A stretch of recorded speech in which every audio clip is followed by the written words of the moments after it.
Então aproveitem, meninos, meninas, mandem as perguntas. Mais uma vez, a querida dermatologista, doutora Lígia Cogos. Seja bem-vinda. Boa tarde. Sempre linda, elegantérrima, chiquérrima. Olha só, adoro. Eu adoro vir aqui porque prazer. eu me encho de energia da Carol. Ai, que coisa boa. Desde a época que o programa era às 8 da manhã, É verdade. eu estava pulando, assim, né? Cheia de energia e dando ordens e sempre com muita simpatia para todos. Obrigada. Vamos ver se nós pegamos um pouquinho disso. Não, eu que fico muito feliz. Seja bem-vinda, sempre sorridente, para um assunto importante, né? Porque a gente sabe que tem aumentado aí o consumo de bebidas alcoólicas, principalmente nas mulheres, né? Saíram até pesquisas recentes dizendo que algumas, né, o número aumentou, que as mulheres agora estão bebendo, assim, de uma maneira muito assim, próximas até a quantidade que os homens estavam ingerindo. Então, é um assunto complicado porque a gente não entra só em tantos outros problemas de saúde, mas a gente entra no problema da pele, né? O álcool, então, ele vai deteriorando a pele? Nós temos que ter sempre em mente que a mulher é um organismo mais delicado que o masculino. Metade do consumo que os homens normalmente desempenham já basta para sobrecarregar o organismo feminino. Então a mulher não pode querer acompanhar o marido, o namorado na mesma proporção. Isso é muito importante. Dermatologistas têm notado o aumento dos casos das moças que chegam ao consultório com alguns sinais clássicos. Não precisa ser o alcoolismo franco, basta ser um consumo de álcool considerável. Então, moças que chegam com espinhas, nunca tinham tido, nariz com os poros muito dilatados. Olha que interessante. Muitos cravinhos, caspa nos cabelos. Jura? Descamação nos cantinhos do nariz, na sobrancelha, nas orelhas. Tá, esses são alguns sinais. Alguns sinais que o dermatologista vai ver, claro, outras causas possíveis, mas é um sinal de alerta para se perguntar quanto está sendo o consumo de álcool daquela moça. Porque agora virou um hábito, uma cultura das moças irem às baladas e eu acho até difícil, como é que dá para dançar com o copo na mão, mas elas ficam o tempo inteiro, parece uma muleta aquele copo. E o consumo aumentou muito, inclusive a gente nota aí, já foram feitas várias matérias, quando vão nos bares, a quantidade de mesas das mulheres lotadas, assim, às vezes nenhum homem na mesa, uma mulherada e sempre ali com consumo alto do álcool. É claro que a gente está aqui também para dizer que a gente tem que consumir com muita responsabilidade, não é que também estamos fazendo uma apologia, não beba nunca e não se divirta de vez em quando, tudo né? Tudo é equilíbrio. Mas o excesso, então, pode prejudicar diretamente essa pele. Isso, e uma moça de complexão delicada, ela pode logo notar isso. Então, o ideal é que uma moça não passe de um copo de alguma coisa. E ela vai equilibrando com alguma outra bebida leve, uma água mineral, um suquinho, alguma coisa que ela vá intercalando. Porque o que ocorre é que o álcool aumenta o metabolismo das glândulas sebáceas. Há um aumento, um estímulo da produção de gordura. Então, uma das primeiras coisas que uma moça sente é o centro do rosto ficar mais oleoso. Mas isso, 12 horas depois já do consumo, já é possível notar. Que interessante. O aparecimento de espinhas, o aparecimento de cravos. No pessoal com mais de 30, a rosácea, que é um tipo de acne um pouco mais de difícil manejo, porque não há cravos, há umas espinhas sem ponta que não dá para drenar, e aquela pele avermelhada com ar de sensível. Aí a pessoa se engana, pensa que precisa passar mais creme para acalmar e o quadro piora. Entendi. O cabelo com as raízes mais oleosas fica mais murcho, mais sem graça. E pode cair, pode aumentar a queda? Aumentar a queda pelo estímulo da glândula sebácea. Queda de cabelo é outro sinal. Então, após um ano de um consumo exagerado, ocorre um dos piores sinais, que é o crescimento do nariz. Mentira. Sim. O nariz começa a ficar como uma batatinha na ponta. Começa a crescer, então, a ponta? À custa do desenvolvimento da glândula sebácea. Em casos de consumo já há muito tempo, e mulheres que já consomem muito álcool há mais de 10 anos, falam isso como uma queixa. Eu notei que meu nariz tem crescido. É o consumo de álcool. É o consumo. Gente, olha, então, tudo que a gente já sabe, agora mais informações, eu não tinha nem ideia. A gente tem um vídeo ilustrativo que mostra mais ou menos esse procedimento. A gente está com ele, ok, Má? Você me avisa. Vamos colocar na tela, então, a doutora Lígia Cogos vai explicar. O que a gente está vendo aí? A pele, né? E acontece exatamente isso que você falou. Com o aumento do consumo do álcool, parece que ela vai envelhecendo. Ela vai ficando mais grosseira, né? O número de milhos, bolinhas brancas também vai aumentando. Isso não quer dizer que uma mulher não possa acompanhar os amigos, tomar uma taça, tomar até duas. Mas é muito importante que não haja esse comportamento de massa, que ela se sinta obrigada a seguir o que todos fazem. Vai equilibrando, não é preciso que ela comece a falar para os amigos todos os males de álcool. Porque existe uma frase no livro Senhora, do José de Alencar, que eu acho muito interessante. Sejamos desgraçados, mas não sejamos ridículos.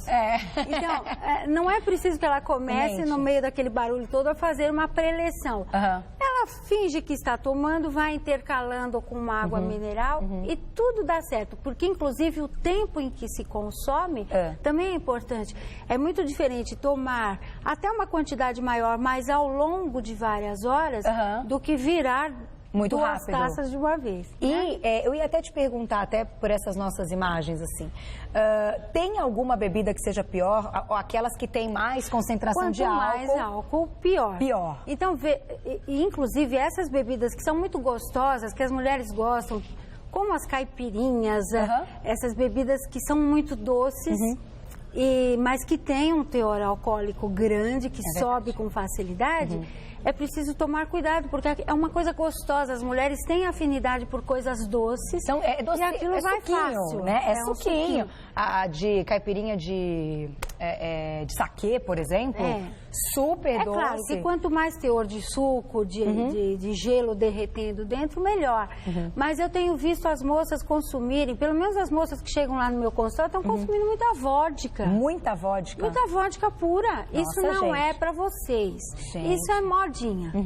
E isso realmente prejudica, porque as moças vão tendo todos esses sintomas. E nos casos de alcoolismo já bem sérios, aí existem outros sinais e sintomas muito graves, como, por exemplo, o aparecimento da psoríase, aquelas descamações mais resistentes em joelhos, cotovelos, couro cabeludo, pessoas que quando se expõem ao sol, pelo fato de serem terem hábitos de consumo de álcool muito alto, manchas escuras, cor de ferrugem na pele.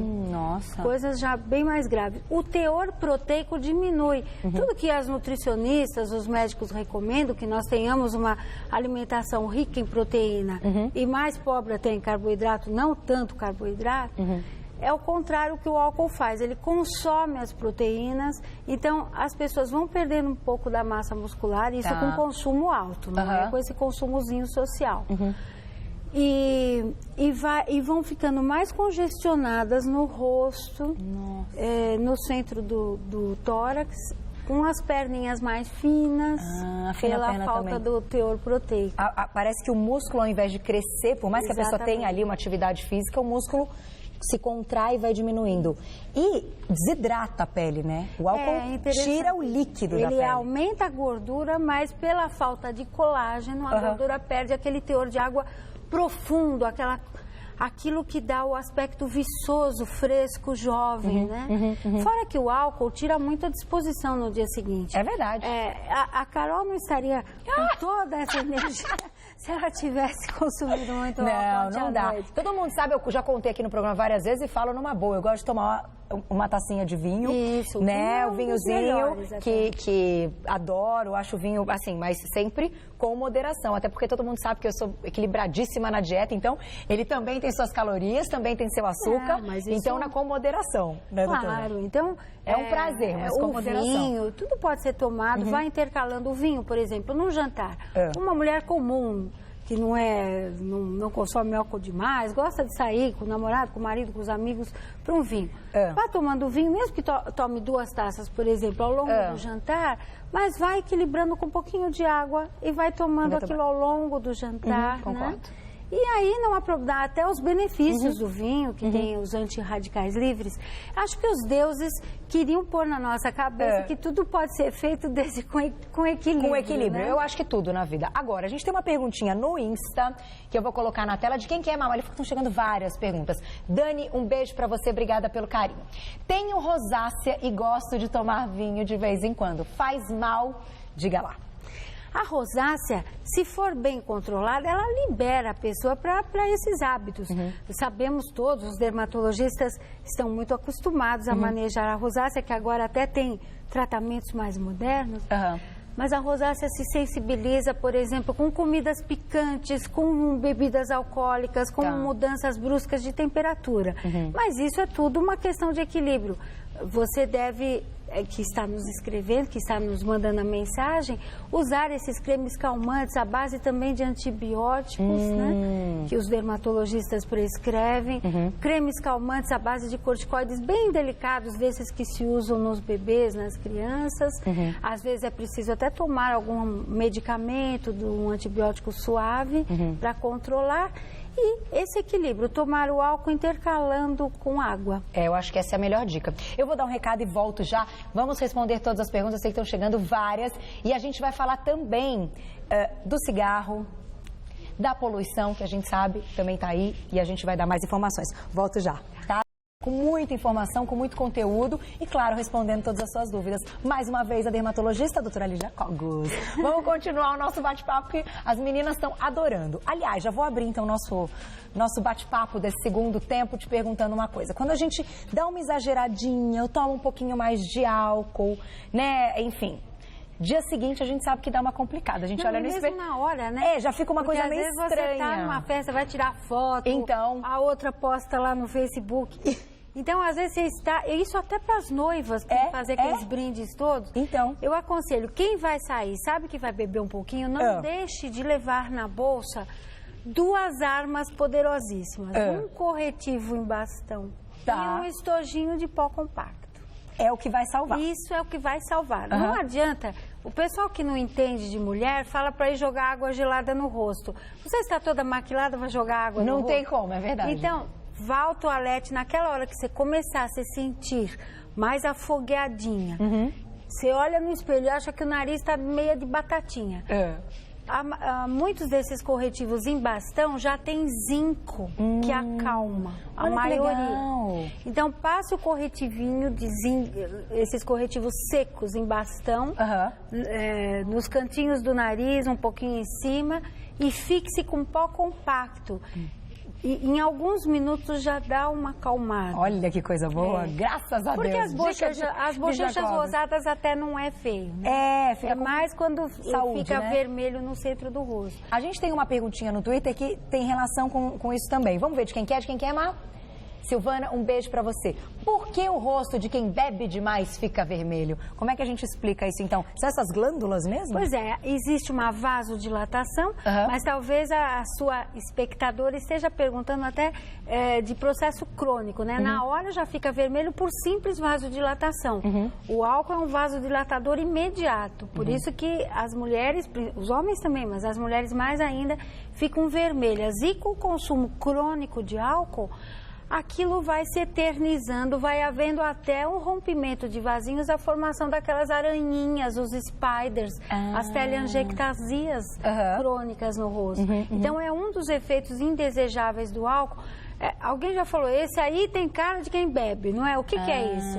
É aquele inchaço, uma certa congestão no centro do rosto e um avermelhamento crônico. Para os homens também acontece a mesma coisa. Inclusive, é comum vermos, fiquem de olho aí nos homens mais velhos, com mais de 50 anos, que bebem muito eles vão ficando com o nariz muito grande. Aumenta, então, o nariz? Aumenta. Nos homens, então, é que nítido. Interessante, eu nunca tinha ouvido falar isso. Mas a boa notícia é que dá para diminuir, viu? É só parar, diminuir o álcool? Diminuir o álcool, faz um peeling, toma remédio do tipo Roacutan, da isotretinoína, que diminui o tamanho da glândula sebácea. Ah, é?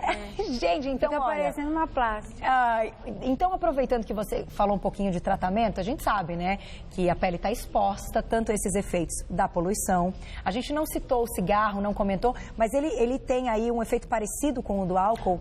O cigarro é um efeito indesejabilíssimo, diferente. O cigarro consome o colágeno.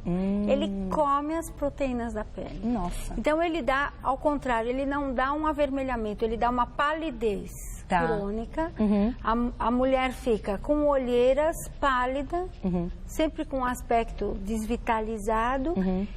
E vão aparecendo as ruguinhas em volta da boca, uma certa flacidez nas pálpebras inferiores, mesmo nas mulheres jovens, com 30 e poucos anos, com as bolsas, né? As mãos vão ficando também muito ressecadas. Envelhece muito, então, as mãos. Celulite piora muito. Celulite também? Porque o cigarro faz o contrário do álcool. Ele dá uma vasoconstricção crônica. Ele prejudica a circulação em vários pontos do organismo, não só perto do foco, né? Onde ele está sendo usado. Então, unindo o álcool com o cigarro, aí vira uma bagunça. Porque aí perde-se os teores de colágeno, aumenta a produção sebácea pelo álcool, aí é uma tragédia. Gente. Então, realmente é preciso tomar cuidado. E todo o cinema, principalmente, influenciou muito as mulheres acharem que era chique, verdade, né? Puxar o cigarro. Verdade. Não é chique. Não é nada chique. E fora que fica aquele cheiro impregnado, que muitos homens... que são bons partidos, viu, Carol? É verdade. Eles não gostam. Vão, se mandam. Então, às vezes eu vejo muitas mulheres falarem uma frase: eu atraio muito homens que não servem, só atraio porcaria. Você já não ouviu? Muito. E eu só me envolvo com gente que não presta. Veja também o tipo de pessoas que você atrai. Se você fuma, se você bebe, se você dá escândalo, fala um monte de palavrão, o tipo de homem que vai se aproximar de você é um tipo especial. É verdade. E aquele que você gostou e tal, não vai gostar do cigarro, não vai gostar desse álcool em excesso. Olha, tá vendo? Torani Jacob sabe, tô muito sábia. Eu vou dar um recado, volto já. A gente vai responder. Aproveitando que a doutora Lígia Cogos está aqui, a gente comentou aí do álcool, do cigarro, desses efeitos que envelhecem a pele e fazem outros danos também. Queria que você comentasse um pouquinho, contasse essas novidades, né, desse mundo da estética, da dermatologia. O que a gente pode agora esperar? O que tem de bacana para esse tipo de tratamento até anti-envelhecimento? Inclusive para quem tem esses danos já estabelecidos por causa do cigarro, por causa do álcool, esse mundo da dermatologia, da cosmiatria, que é um ramo da dermatologia, oferece muitas soluções. Então, a revitalização da pele, tanto com os clássicos, como o ácido retinóico, a vitamina C, o ácido glicólico, como os tratamentos um pouco mais avançados, como os lasers, a luz pulsada, os hidratantes injetáveis, que recuperam... Um dos efeitos indesejáveis do cigarro, por exemplo, é o envelhecimento do pescoço. Então, ruguinhas que começam a aparecer, sulcos, até decorrentes da posição em que a pessoa dorme. Então, a boa notícia é que a medicina avançou, a dermatologia também, como parte da medicina, e se a pessoa já tem os danos estabelecidos, não fique triste, porque tem remédio.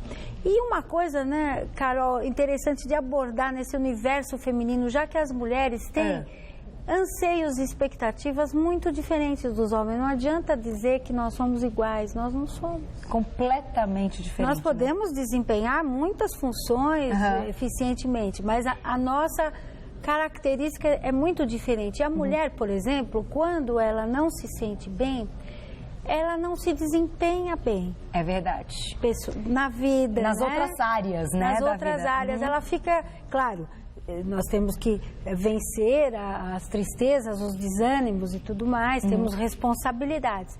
Mas é engraçado como isso afeta as mulheres. Muito, e né? aos homens nem tanto. Os homens nem tanto. Não, nem se preocupam. Porque a mulher tem um desejo inato de agradar desde que ela é pequena. Você veja, agora fazendo umas fofocas aqui, as candidatas à presidência, né? Nós escutamos uma série de comentários, de críticas em relação à aparência de uma ou de outra. Dos homens ninguém fala. É verdade.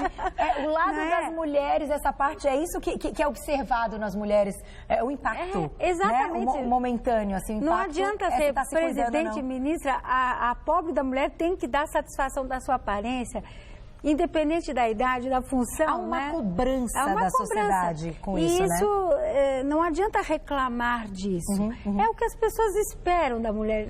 É verdade. Então, se a medicina trouxe esses avanços, ainda bem, porque isso pode contribuir para que a mulher tenha uma vida mais feliz, melhor. Sem dúvida. E sabe o que eu ia te perguntar? A gente vai fazer uma perguntinha aqui do Insta que chegou. Gente, eu sei que tá bombando, chegando várias. A doutora Lígia Cogos é muito querida, a gente vai tentar responder todas, mas vocês estão vendo que ela vai contando e vai dando dicas sábias. Eu acho que, tem que assim, sugar mesmo, porque isso é pro resto da vida. Vamos colocar a perguntinha, então, que eu já faço a minha pergunta. Vamos ver de quem que é. Olha lá na tela.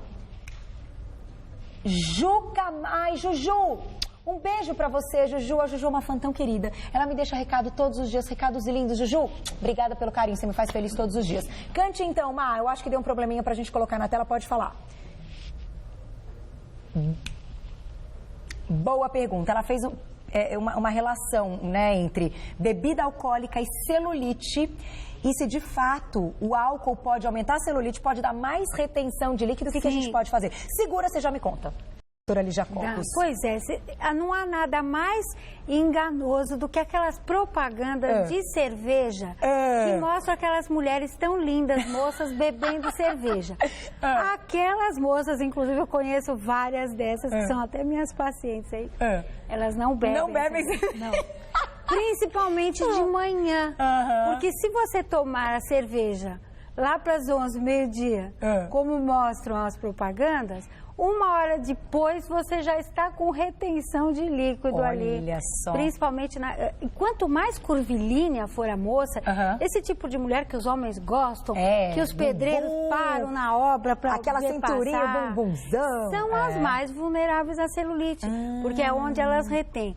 Então, a cerveja na praia tem que se fingir que toma. Se alguém insistir para você tomar, finja que toma. Que dica, tem certas mentirinhas que Deus perdoa nas mulheres, que são essas coisas que são pro bem, né? Então, você não conta para um que o outro falou e tenta suavizar e finge que come, mas não come, finge que bebe, mas não bebe. Entendi. Pra depois as pessoas não ficarem, mas bebe, mas por que você não bebe? Já bebeu e a celulite já apareceu? Existem coisas para serem feitas. Por exemplo, equilibre. Então, naquele dia que se bebeu demais, equilibrar não comendo outros carboidratos. Carboidratos, por exemplo, com muito sal. Uma pizza. Entendi. Com alite e mozzarella vai reter muito mais líquido. Ainda. Então equilibra, tudo é uma questão. Os pecados todos nós vamos cometendo. Sim. E vamos equilibrando. E se prazeres, tomou muito, equilibra, comendo uma salada, umas verduras, diminui o sal, evita comer massas salgadas demais ou doces demais, que tudo se resolve também. A própria atividade física pode ajudar num dia seguinte? Né? Poxa vida, ontem exagerei, preciso me desintoxicar. Sem dúvida. Bacana uma atividade física, ficar ali numa água de coco, isso tudo pode ajudar. Sim, qualquer exercício, por leve que seja, até uma caminhada simplesmente, já vai consumir e vai eliminar os líquidos de maneira mais rápida, né? E até quando as pessoas falam bebam bastante água, não é que é para se afogar em água, não é preciso exagerar. De acordo com o que você comeu na véspera e de acordo com a sua atividade física, vai se sentir mais ou menos necessidade de beber água. Vá prestando atenção, caprichando um pouquinho mais na água, exercício físico, diminuindo o carboidrato e o sal. Lá. dica completa. Agora, deixa eu te perguntar mais uma coisa. Quando a gente fala de envelhecimento da pele, tem como dizer aí essas faixas etárias, que eu sei, Você Bonita tem um alcance tão bacana para tantas faixas etárias, isso é muito legal, até para que as meninas entendam em casa. Então, a partir de que faixas o que a gente espera desse envelhecimento da pele? De fato, a realidade parece triste quando explicada, porque começamos a perder os nossos teores de colágeno já aos 25 anos. A natureza, nesse ponto, é cruel. Ela quer que a fêmea atraia o macho na sua idade mais fértil, que é entre os 16 e os 28. Então, se nós formos seguir os desígnios da natureza, estamos fritas. Então, temos que realmente vencer. Esse é o destino da humanidade. Nós vencemos a natureza, vencemos o frio, o calor, o sol, as doenças, né? Por isso que estamos aqui até sobrevivendo. Então, o colágeno realmente começa a diminuir. Então, aos 29, 30, é possível ver esses sinais, inclusive decorrentes não só da perda cronológica, como ambiental, o sol, os hábitos de vida, também características étnicas, raciais, né? As negras, as japonesas têm mais colágeno do que as loirinhas. Tudo existe uma interação de fatores. Nível de vida muito baixo, de classe muito baixa, pessoas que se sacrificam muito, uma alimentação deficiente, envelhecem mais do que alguém que tem condições de vida melhor. Mas, de fato, como regra geral, poderíamos ver já as primeiras ruguinhas em torno dos 28 anos, especialmente na lateral dos olhos. Isso tudo é em tese. De fato, alguém pode ter 50 anos e não ter nenhuma ruga visível. Verdade. Minha sogra vai fazer 70 e não tem ruga. Aliás, ela deve estar me assistindo. Beijo, final do mês. Olha, se eu fosse sua sogra e você falasse a idade, eu te matava. Não, mas é com orgulho. É com orgulho. Falo porque é com orgulho. Não, que a gente vai comemorar logo mais, né? 70, tem que comemorar com muita festa. Gente, eu olho e falo, como assim? Falo pro meu marido, como que sua mãe não tem ruga? Ela não tem ruga. Mas isso, então, isso eu acho que a genética, né, tá ali, mas o cuidado com a pele é muito importante. Cuidado, provavelmente. Quanto antes cuidar, melhor, né? É uma pessoa que não fuma, talvez, não conhece. Não fuma, exatamente, não exagerou no sol. Então, é claro, também existem pessoas que são abençoadas, né? Sim. Eu lembro da Hebe, nossa querida e saudosíssima amiga, que tinha pernas iguais a de uma moça de 28 anos. É verdade, é verdade. Sem fazer nada. É verdade. Então, justamente com 28 anos, as primeiras ruguinhas, a celulite também se acentua nessa idade, porque perdemos um pouco do teor de colágeno, que dá aquela contenção nas nossas gordurinhas, né? A mocinha de 17 anos, ela pode até ser gordinha, mas é tudo durinho, né? É por causa disso. Por causa disso, porque a pele faz que nem uma cinta contendo quando anda num balanço. Entendi. Depois, aos 35, começam a se delinear alguns sulcos, podem se delinear alguns sulcos que demonstram a ação da gravidade no nosso rosto, que puxa nossas estruturas para baixo. As rugas na testa também, pela contração, podem começar a ficar mais acentuadas, as rugas horizontais.